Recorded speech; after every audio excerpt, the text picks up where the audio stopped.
Rising global prices, triggered by ongoing tensions in the Middle East, are sending shockwaves through African economies. Many countries on the continent rely heavily on imported fuel, leaving households and businesses vulnerable to higher costs. To discuss the potential impact on inflation, transport costs, and broader economic pressures across Africa, we're joined this morning by Dr Azar Jammine, Director and Chief Economist at Econometrix. Doctor, thank you for joining us. Always great having these catch-up sessions with you and getting your analysis. Good morning. Good morning to you and to your viewers. So, to start off with, how worrying is this recent surge in oil prices, particularly for African economies that rely heavily on imported fuel? It is very worrisome, especially if oil prices remain at their current elevated levels. It's going to cause a significant increase in inflation, and there's also going to be a relative shortage of fuel. And as a consequence, I think there is a good chance that the world economy will be weaker than anticipated. Worst case scenario, that it will go into a full-scale recession. Best case scenario, though, will be that it will be saddled with higher inflation, and interest rates will not be able to come down as much as had been anticipated. So let's talk about the link between currencies and fuel prices. We've heard a lot about currencies being under pressure when oil prices are up. Can you explain how that works and why it matters to everyday people? It's, they need not actually depreciate when oil prices rise. But what actually happens is that when oil prices rise, sentiment on global financial markets tends to turn negative. When it turns negative, one of the things that happens is that investors put their money into the perceived safe haven of the dollar and sell other currencies, especially in the case of emerging markets. And so emerging market currencies tend to weaken when you get a negative vibe on global financial markets. It's as simple as that. And as we speak of everyday people, what are we likely to see then in terms of higher costs when it comes to transport and food? When it comes to transport, I mean, the simple calculation says that with the oil price currently around 50% higher than it was a couple of months ago, and with the possibility or likelihood that countries' currencies will have depreciated, you are likely to end up seeing fuel prices considerably higher than they were a couple of months ago. The extent to which they will rise depends on the extent to which the basic price cost of oil forms part of the fuel price. For example, in South Africa, the basic fuel price of R8.66 per litre currently is just over 40% of the final cost of fuel of R20.30. The balance is made up of a whole lot of levies and allowances for margins to wholesalers and retailers and the like.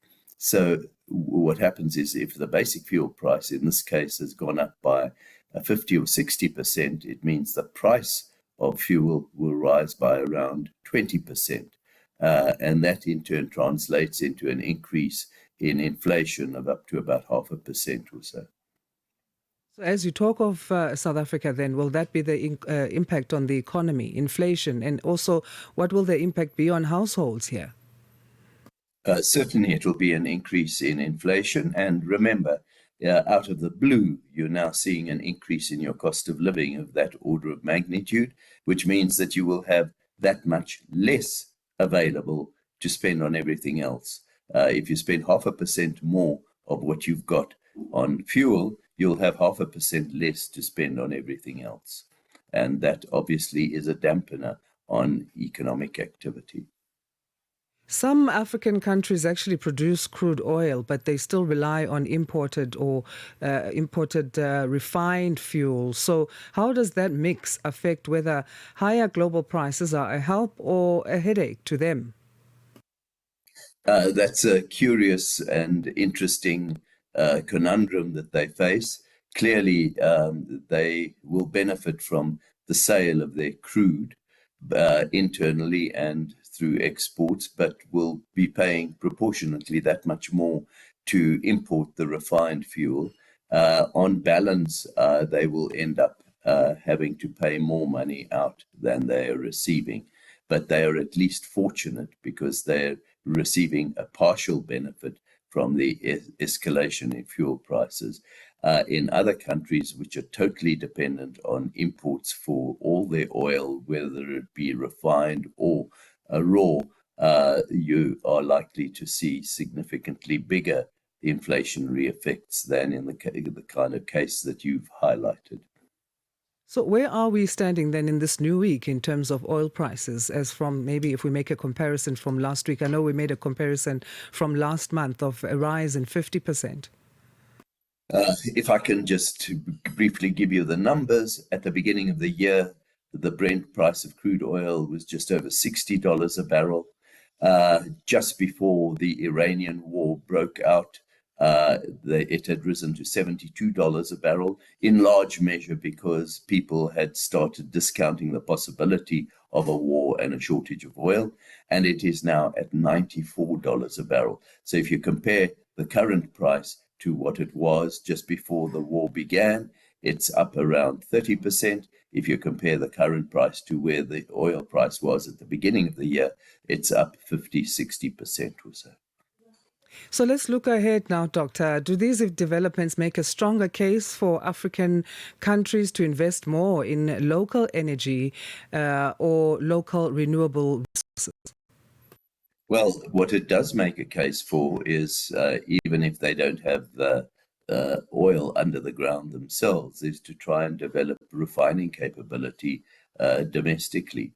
And one of the sad features about the South African situation is they did have a significant refining capability internally until a few years ago, and gradually that has dissipated in recent times, so that South Africa, for example, has become far more dependent on imported refined fuel than was the case a few years ago. For the rest of Africa, it depends very much on the country itself. There are variances, but generally speaking, they should be trying to develop more of their refining capacity themselves. And there is an argument for building up strategic oil reserves. Again, in South Africa's case, there was a lot of these, and they were sold off for a pittance some years ago by a very poor decision on the part of the Minister of Mineral and Energy Affairs at the time. Your final thoughts then, Doctor, on this, so whether or not your opinion is that we shouldn't panic or that we should take steps to become more resilient in our African economies? Unfortunately, I think there is a sense of panic that comes about. A lot will depend on how long this war lasts. If you are to believe Trump's comments last night that the America had basically won the war and it was nearly over, then obviously the need to panic diminishes somewhat. But the need to develop one's internal refining capability is still an important prerequisite to become more independent of events such as these that are taking place. Thank you so much again for your time. We appreciate it. Pleasure. Dr. Azar Jammine is Director and Chief Economist at Econometrix, sharing his insights on how rising oil prices are affecting African economies. Of course, this with the effects of the ongoing tensions in the Middle East. And one only wonders when that will abate or leave us, I guess. And we are seeing different developments. Literally every week there's something new, and it's sending shockwaves through African economies as well as the world. So we'll be giving updates on that as time goes here on Channel Africa. Africa, meet up.